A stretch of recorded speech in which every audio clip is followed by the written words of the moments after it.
Let's check out the battery replacement procedure of the Bolero Neo's RKE remote.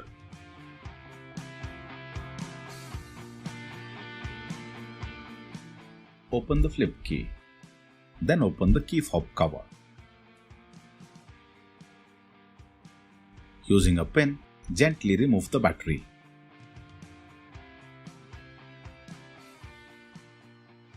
Let's discuss the fitment procedure of the CR2032 battery in the Bolero Neo's remote. That's the battery fitment slot. The plus sign of the battery should be facing up. You gotta slide the battery from back to front.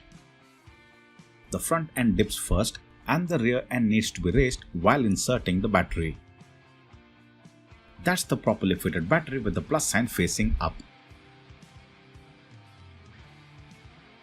Now let's actually fit the battery.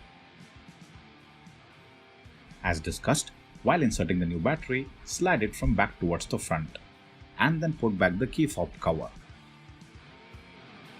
Job done.